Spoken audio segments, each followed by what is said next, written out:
नमस्कार, good morning. आप देख रहे हैं आज तक। आपके साथ मैं हूं मलिका मल्होत्रा और इस बुलेटिन में सबसे पहले बात करते हैं उत्तर प्रदेश की। उत्तर प्रदेश की चुनावी लड़ाई का नया अखाड़ा है पूर्वांचल एक्सप्रेसवे। इस एक्सप्रेसवे को बीजेपी सरकार अपनी उपलब्धि बता रही है तो समाजवादी पार्टी इल्जाम लगा रही है। कल गाजीपुर से अखिलेश यादव ने अपनी विजय रथ यात्रा शुरू की जो देर रात लखनऊ पहुंची। इस मौके पर अखिलेश ने फिर दोहराया कि यूपी में समाजवादी पार्टी की ही सरकार बनेगी।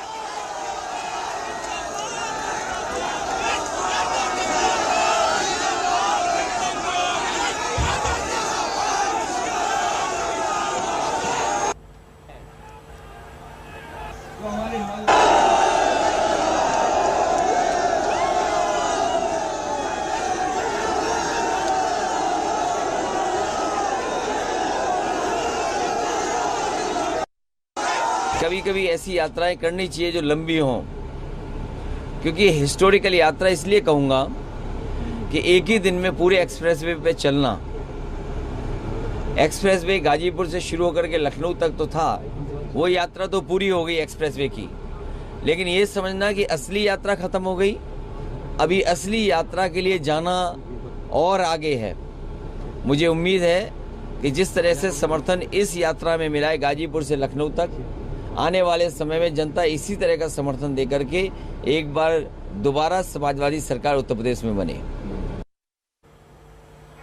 सच यही है कि पूर्वांचल एक्सप्रेसवे के रास्ते चुनावी लड़ाई की रफ्तार तेज हो चली है। 2 दिन पहले जहां पीएम मोदी ने कार्यक्रम किया, उसी एक्सप्रेसवे पर कल अखिलेश यादव उतरे, इस भरोसे के साथ कि वो सूबे से बीजेपी का सफाया कर देंगे।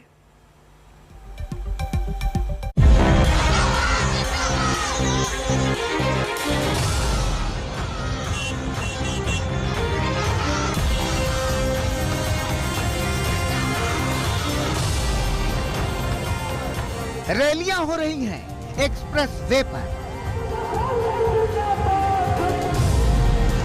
जुबानी जंग है एक्सप्रेस वे पर।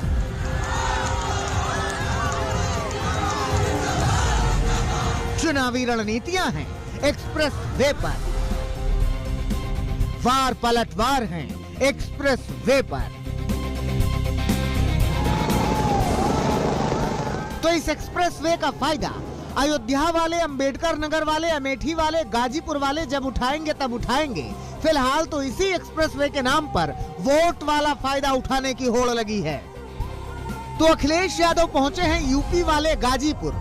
इसी एक्सप्रेसवे पर समाजवादी ध्वजों के नीचे समाजवादी बस पर सवार अखिलेश की विजय रथ यात्रा शुरू हुई।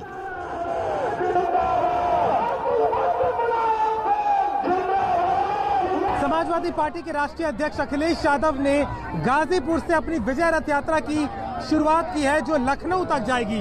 पूर्वांचल एक्सप्रेसवे से होते हुए ये यात्रा 9 जिलों से गुजरेगी, जहां पे खुद अखिलेश यादव अलग अलग जगहों पर कार्यकर्ताओं से बात करेंगे और ये बताएंगे कि आखिर ये पूर्वांचल एक्सप्रेसवे किसका है। इसको लेकर के आज बड़े तौर पे कार्यकर्ता जो है वो गाजीपुर पहुंचे हैं।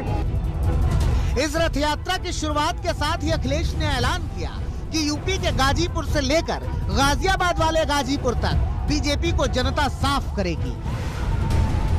ये वो समाजवादी पूर्वांचल एक्सप्रेसवे है जो समाजवादियों ने बनाया था और जिस तरीके से जनता ने मन बनाया है, इस गाजीपुर बॉर्डर से लेकर के दूसरे गाजीपुर बॉर्डर तक भारतीय जनता पार्टी का सफाया होगा।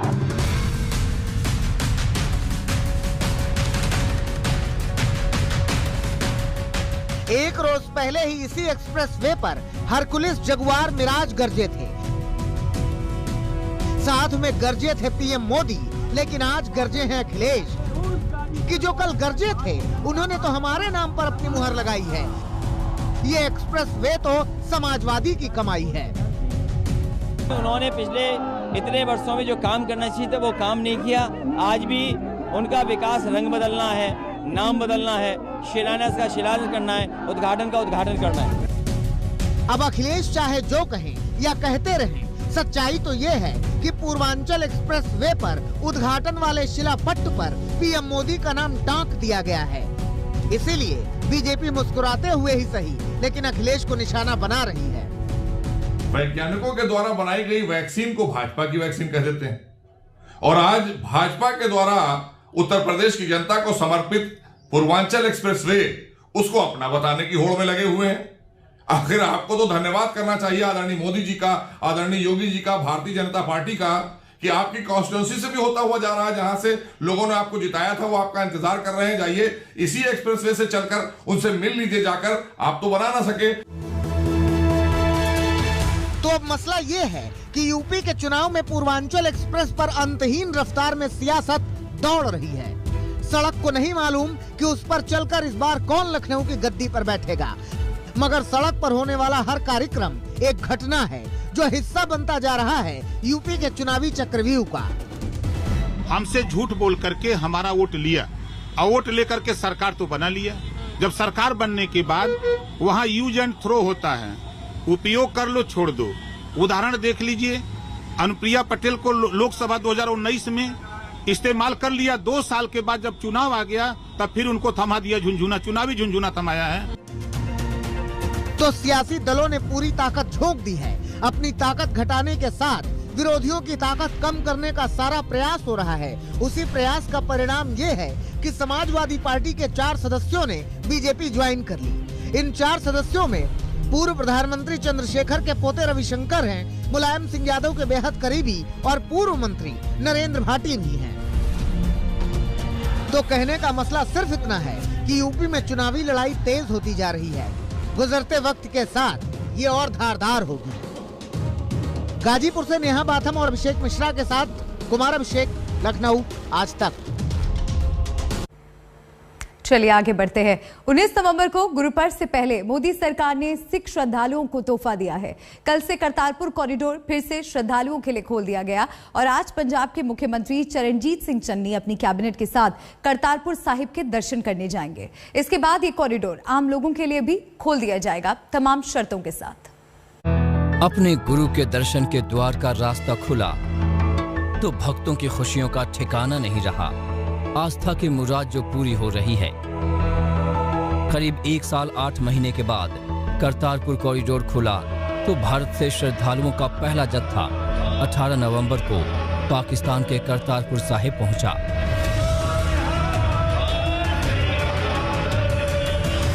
कल गुरु नानक देव जी की जयंती यानी गुरु पर्व या प्रकाश पर्व है, लिहाजा सिख श्रद्धालुओं के लिए इस खुशखबरी का महत्व कई गुना बढ़ जाता है। 19 नवंबर को गुरु पर्व से पहले पंजाब के लोगों को करतारपुर साहिब कॉरिडोर खुलने के बाद एक बड़ी सौगात मिली है और पूरे पंजाब में जोश और जश्न का माहौल नजर आ रहा है। पंजाब सरकार आज मुख्यमंत्री चरणजीत सिंह चन्नी समेत विधायकों और सांसदों का दल लेकर करतारपुर साहिब जा रही है।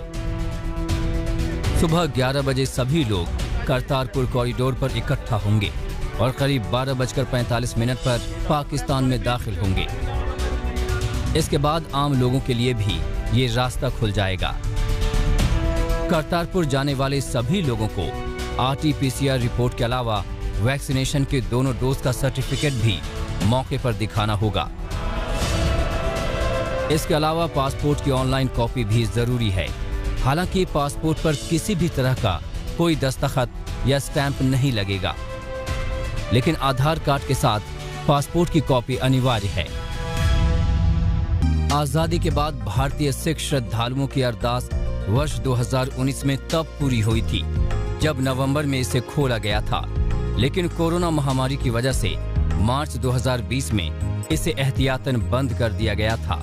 आज से ठीक 2 साल पहले नवंबर 2019 में हमने यही करतारपुर कॉरिडोर लिया था और हम पहुंचे थे गुरुद्वारा दरबार साहिब करतारपुर पाकिस्तान में। तब ये करतारपुर कॉरिडोर का उद्घाटन हुआ था। उस साल 9 नवंबर 2019 को इंडियन साइड पर भारतीय प्राइम मिनिस्टर नरेंद्र मोदी जी ने इसका उद्घाटन किया था और पाकिस्तानी साइड पर इमरान खान पाकिस्तानी प्रधानमंत्री, उन्होंने इसका उद्घाटन किया था। सिख जो श्रद्धालु हैं उनके लिए बहुत बड़ा ये मौका था, बहुत ही हिस्टोरिक और ऐतिहासिक एक मौका था। और उसके बाद बस कुछ ही महीनों बाद कोविड के चलते ये करतारपुर कॉरिडोर जो बना था ये बंद हो गया था। आज पंजाब के मुख्यमंत्री चन्नी अपनी पूरी कैबिनेट के साथ करतारपुर साहिब जाकर वहां दर्शन करेंगे। इस कॉरिडोर को खोलने की तमन्ना उनकी भी थी और इसी सिलसिले में उन्होंने हाल ही में गृह मंत्री अमित शाह से मुलाकात भी की थी। अब केंद्र की हरी झंडी मिलने के बाद उनका सपना भी साकार होने जा रहा है। मैंने भी पीएम को रिक्वेस्ट की थी, जाकर होम मिनिस्टर को रिक्वेस्ट की थी कि कॉरिडोर खुलना चाहिए और मैं उनका धन्यवादी हूं कि उन्होंने खोला। उसी दिन मुझे बोल दिया था कि खोलेंगे। गुरु नानक देव जी के प्रकाश पर्व से पहले केंद्र सरकार के करतारपुर कॉरिडोर खुलने के फैसले से सिख श्रद्धालुओं के चेहरे खिले हुए हैं। लेकिन कुछ दिन पहले ही भारत सरकार ने कॉरिडोर खोलने की पाकिस्तानी मांग को ठुकरा दिया था, जिसके बाद सभी राजनीतिक दलों ने पीएम मोदी से करतारपुर खोल देने की मांग की थी। मंगलवार को पूर्व मुख्यमंत्री कैप्टन अमरिंदर सिंह ने पीएम मोदी से कॉरिडोर खोलने की मांग की। इसके पहले रविवार को पंजाब के बीजेपी नेताओं ने भी पीएम मोदी से मुलाकात की थी और कॉरिडोर खोलने का अनुरोध किया था और अब सभी राजनीतिक दलों की ये अरदास पूरी हो गई है। करतारपुर साहिब कॉरिडोर जब शुरुआत हुई तो आपको मालूम है तमाम तरह के संकट आए, तमाम तरह की परेशानियां आई। उसके बावजूद भी नरेंद्र मोदी जी की सरकार ने एक मजबूत इच्छा शक्ति के साथ हमारे सिख भाइयों और बहनों की जो एक श्रद्धा है, एक तमन्ना रहती है वहां पर दर्शन की, अरदास की, उसको पूरा किया। इस बीच में कोविड पीरियड आया, कई कारण आए, उसकी वजह से बंद हुआ, फिर से शुरू हुआ। निश्चित तौर से पूरे देश में इसका न केवल सिख भाई बहनों ने बल्कि पूरे देश ने इसका स्वागत किया। बाबा नानक का जो करतारपुर लांघा है उसको खोलने का जो केंद्रीय सरकार का नतीजा है उसका हम स्वागत करते हैं। ये एक सही दिशा में एक कदम है। आज हर जो बाबा नानक की जो आस्था में विश्वास रखने वाला, बाबा नानक के जो विश्वास रखता है, उनको मानता है, उन सभी के लिए बहुत ही खुशी का दिन है। बड़ी खुशी है कि करतारपुर साहिब दा लांघा खुल रहा है। मैं भी लगातार प्रधानमंत्री ਨੂੰ चिट्ठियां लिखियां, हरसिमरत कौर बादल ने भी पार्लीमेंट उठाया, तो चंगा है हुण खुल रहा है ते बहुत लोकां दी मंग सी ते लोकां दी कौम दी भावना सी। आज सीएम चन्नी भी करतारपुर साहिब मत्था टेकने जाएंगे। पंजाब में अगले साल के शुरू में चुनाव है और जाहिर है कि वो वोटों की भी मन्नत मांग कर लौटेंगे।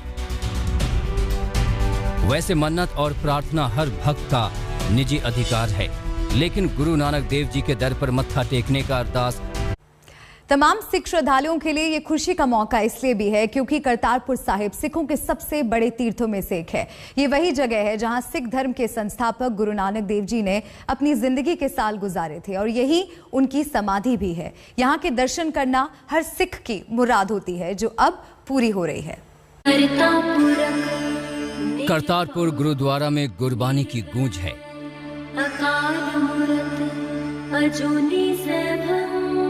कल सिख धर्म का सबसे बड़ा पर्व गुरु नानक जयंती है, जिसे प्रकाश पर्व के रूप में मनाया जाएगा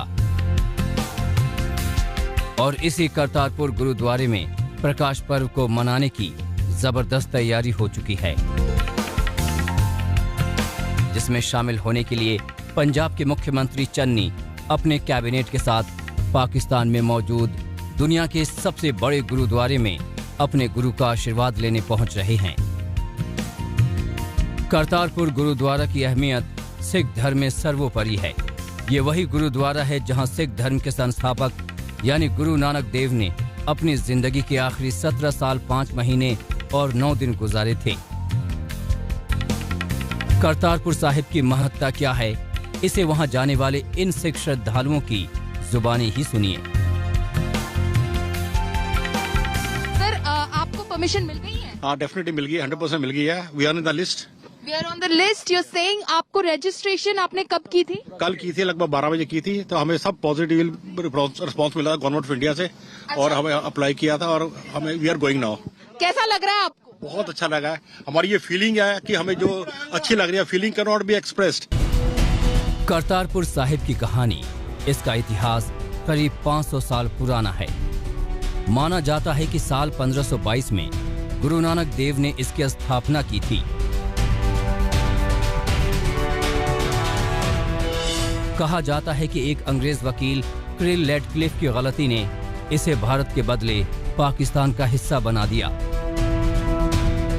एप्रिल रेडक्लिफ ने बंटवारे के वक्त रावी नदी की धारा को ही बॉर्डर बना दिया था। करतारपुर गुरुद्वारा रावी के दूसरी तरफ था, लिहाजा ये पाकिस्तान के हिस्से में चला गया। बाद में 1965 और 1971 के भारत पाक जंग में इस गुरुद्वारे को काफी नुकसान भी पहुंचा। कुछ भारतीय श्रद्धालु ही अटारी वाघा बॉर्डर के रास्ते यहाँ मत्था टेकने आया करते थे। 90 का दशक आते आते करतारपुर साहिब की स्थिति और खराब हो गई। बाद में 1999 में पाकिस्तान से गुरुद्वारा प्रबंधक कमेटी ने सरकार के सामने गुरुद्वारे की मरम्मत की अपील की। पाकिस्तान सरकार ने मांग को स्वीकार कर ली, लेकिन सालों तक इसके पुनर्निर्माण का काम चलता रहा। बाद में भारत और पाकिस्तान की सरकार ने गुरदासपुर के डेरा बाबा नानक और पाकिस्तान के करतारपुर गुरुद्वारे को जोड़ने के लिए कॉरिडोर बनाने का फैसला किया। भारत में 26 नवंबर 2018 को और पाकिस्तान में 28 नवंबर 2018 को कॉरिडोर की आधारशिला रखी गई। करीब 2 साल पहले गुरु नानक देव जी की जयंती यानी प्रकाश उत्सव के मौके पर 9 नवंबर 2019 को इसे जनता को समर्पित कर दिया गया था। करतारपुर साहिब पाकिस्तान के नारोवाल जिले में रावी नदी के पास स्थित है, जबकि पंजाब के गुरदासपुर जिले के बॉर्डर से इसकी दूरी करीब 7 किलोमीटर है।